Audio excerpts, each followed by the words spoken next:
그렇게 하셔도 상관은 없어요. 편차제곱의 평균 하셔도 되고요. 아니면 x제곱의 평균 빼기 m제곱 하셔도 되고요. 상관없어요. 그게 더 편해? 뭐 그래도 뭐 괜찮아요. 일반적으로는 이게 더 편해요. 일반적으로는. 해보면 되지 뭐. 사실 나도 귀찮아서 지금 맡기고 있는 거거든요. 얘가 x제곱의 평균은 일단 제곱해서 곱하고 더하는 거잖아요. 왜? 어머! 안 돼! 아리야 미안하다. 아리야 좀 이따 찾게. 좀 이따 찾게. x제곱의 평균 빼기 m제곱이니까 x제곱 평균을 구한다고 생각해보면 제곱해서 곱하는 거잖아요. 4 곱하기 16분의 1이니까 4분의 1. 9 곱하기 얼마야? 8분의 9인가? 맞죠? 얘는 3이고 그 다음에 25 곱하기 4분의 1이니까 이런 식으로 하라는 소리예요. 이렇게 그거를 해보면 2분의 5가 나온대. 귀찮으니까 2분의 5가 나온대. 네, 2분의 5가 나온대요. 네, 다 해서 2분의 5가 나온대. 요거 분산은 해볼만 하잖아. 위에 거. 걔도 뭐 불편하긴 합니다만. 이것도 분산도 좀 귀찮죠. 항상 뭐 분산은 그랬잖아요. x제곱 평균 빼기 m제곱을 해요. 하러 가죠. 얘는 좀 편하니까 합시다. 4 곱하기 4분의 1이니까 1. 16 곱하기 4분의 1이니까 4. 36 곱하기 4분의 1이니까 9. 64 곱하기 4분의 1? 16인가요? 여기에다가 m제곱을 하래요. 얘 평균이 5였잖아요. 25를 빼래. 너랑 이게 사라질 거고 얘 5 나오잖아. 이렇게. 그러니까 x의 분산이 5였는데 걔를 2로 나누는 값으로 결정이 되더라. 그 소린 거예요. 그래서 얘가 이렇게 돼. 2분의 5입니다. 근데 과거의 수능에서는 이런 걸 요구하지 않았어요. 그냥 이 결론만 가지고 나서 문제만 풀 수 있었으면 됐거든요. 근데 지금은 또 안 그래. 지금 안 그래서 이해할 줄 알아야 돼. 알겠죠? 확인이 된 거예요. 그러면 이렇게 확인하자. 표본 평균의 평균은 모평균과 일치한다. 표본 평균의 분산은 모분산보다 작은데 n만큼 작다. 그냥 직관적으로 이렇게 설명을 드렸던 거야. n으로 나눈다. 이런 얘기고. 그 다음에 표본 평균의 표준 편차는 루트 분산이니까 루트 n분의 시그마 그렇게 결정이 됐던 거예요. 됐죠? 그래요. 그런데 또 있어. 얘가 그림을 그려놨는데요. 지금 이 원래 있던 모집단 있잖아요. 이 모집단이 정규 분포니? 아니지. 왜냐면 이렇게 되잖아. 여기가 2고 4고 6이고 8이잖아. 이상확률 변수니까 걔를 찍어보면 전부 다 4분의 1짜리로 찍혀요. 이렇게 찍혀갖고 그래프를 그리면 이렇게 그래프가 그려진다고. 어쨌든 정규 분포가 아니잖아요. 4분의 1짜리로. 근데 샘플링을 지금 했어요. 표본 평균을 지금 구해놨어요. 그럼 여기가 2, 3, 4, 5, 6, 7, 8이잖아. 2, 3, 4, 5, 6, 7, 8 이렇게 됐잖아요. 이래놓고 찍으러 가요. 16분의 1, 그 다음 16분의 2, 16분의 3, 그 다음 5였을 때 4분의 1이었으니까 5였을 때 1로 가는 거죠. 이렇게. 근데 얘 1로 가고요. 많이 올라가서 미안해. 이렇게 되고 그 다음에 여기 이렇게 되고 이렇게 된다고. 얘를 연결시켜보면 이런 식이 돼요. 이렇게. 잘 봐야 되는데 이렇게 갔다가 봐줘. 이렇게 가게 돼요. 이렇게. 지금 내가 지금 연결을 해서 그렇지 원래는 이렇게 점이 찍혔던 거야. 이렇게. 그러면 연속 확률 변수로 바뀌었다고 한번 생각을 해보는 거예요. 위에 거는 상수함수지. 샘플링을 하는 순간 얘가 이렇게 미분 불가능한 꺾인 직선으로 바뀌었잖아요. 그런데 샘플 집단의 개수를 3개로 늘리잖아요. 3개로 늘리게 되면 다음과 같은 그래프가 돼요. 보시다시피 165페이지 있죠? 3개짜리 계산을 해보잖아. 3개짜리 계산을 해보면 뭐 이런 식으로 찍혀요. 이런 식으로 연결하게 돼요. 실제로 계산해보면 확률이 그렇기 때문에 그래. 계산해보면 원래 찍히는 점들이 이렇게 직선으로 결정되는 것이 아니라 약간 좀 곡선 연결해보면 곡선을 탈 수밖에 없는 구조로 바뀌게 돼요. 지금 이 소리가 뭐냐면 원래 있던 집단이 있지 않냐. 모집단이 있는데 모집단이 굳이 정규 분포를 이루지 않더라도 표본들을 뽑아놨잖아요. 샘플링을 하는 순간 걔는 정규 분포로 근사하게 돼요.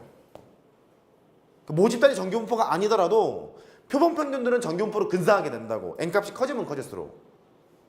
정확히 하면 n이 30보다 크면 클수록 그래. 30보다 크거나 같으면 그래. 30보다 크거나 같으면 그런데 잘 봐. 원래 있던 모집단이 정규분포가 아니었더라도 샘플 집단, 표본 평균들을 계속 n값을 늘리잖아요. n값을 늘리게 되는 순간 정규분포로 근사한다고. 근데 심지어 원래 있던 집단이 정규분포를 가고 있으면 당연히 정규분포겠지. 됐어요? 그런 의미를 가지고 있어요. 그런데 지금 내가 자세히 설명한 건 내식용이고 서술형 논술형 때문에 설명한 거지 그냥 얘만 알아도 문제는 다 풀린다고. 됐어요? 원래 집단이 뭐 정규분포를 안 따르면 정규분포를 안 따르더라도 지금 해본 결과 개수만 늘어나게 되면 정규분포로 근사하게 된다고요.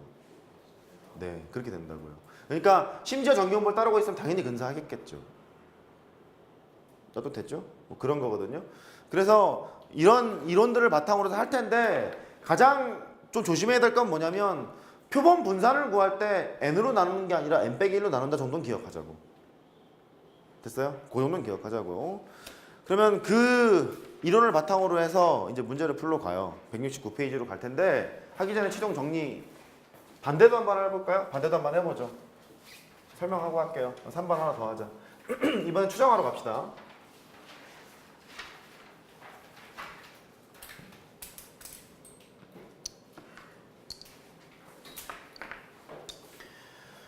아, 3번은요. 모평균의 추정이야.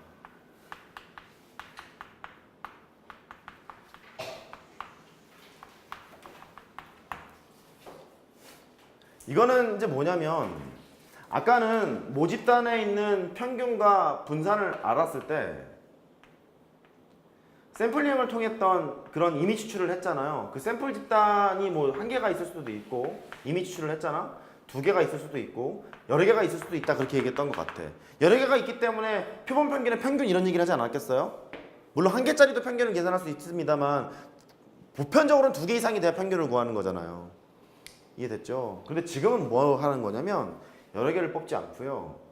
딱 하나만 뽑아. 이렇게.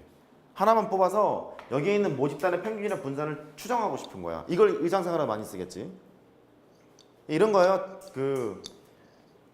구리시에서만 딱 뽑아서 대한민국 사람들의 평균을 계산한다거나 이런 거를 취하러 가는 거예요. 그러니까 구리시에서 100명을 뽑아서 표본의 크기가 100이래.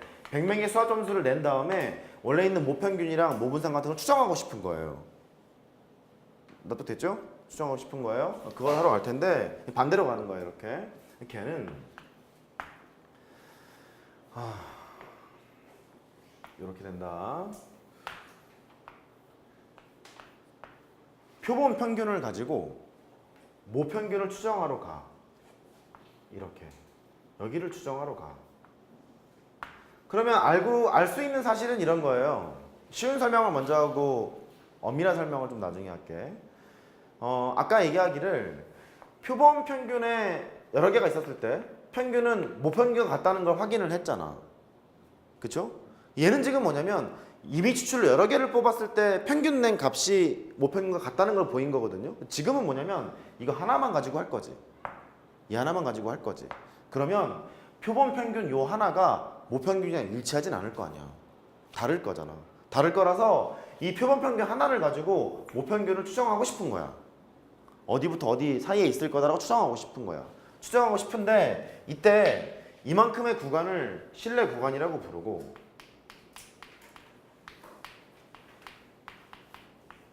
이만큼의 길이를 실내 구간의 길이라고 불러요.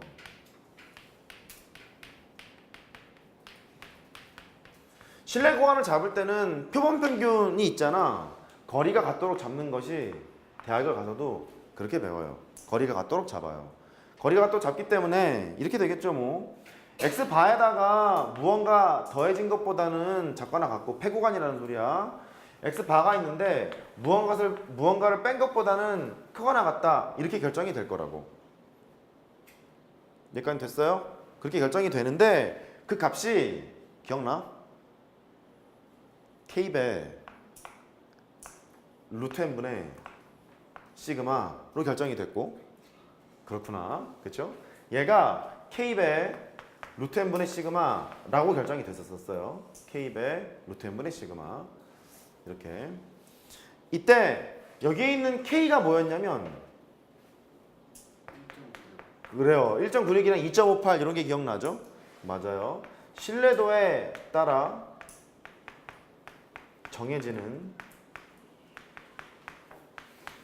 Z값이에요. 신뢰도에 따라 정해지는 Z값. 그 신뢰도가 두 개밖에 안 한다 그랬죠? 아까 질문했던 거 95%일 때랑 99%일 때랑 두 개밖에 하지 않아요. 두 개밖에 하지 않고 이 의미는 이래. 신뢰도가 95%라는 소리는 표본 평균이 있고 여기에 있는 구간이 있잖아. 이렇게 구간이 있는데 모평균을 때려 맞힐 확률이 95%라는 거야. 0.95라는 거야.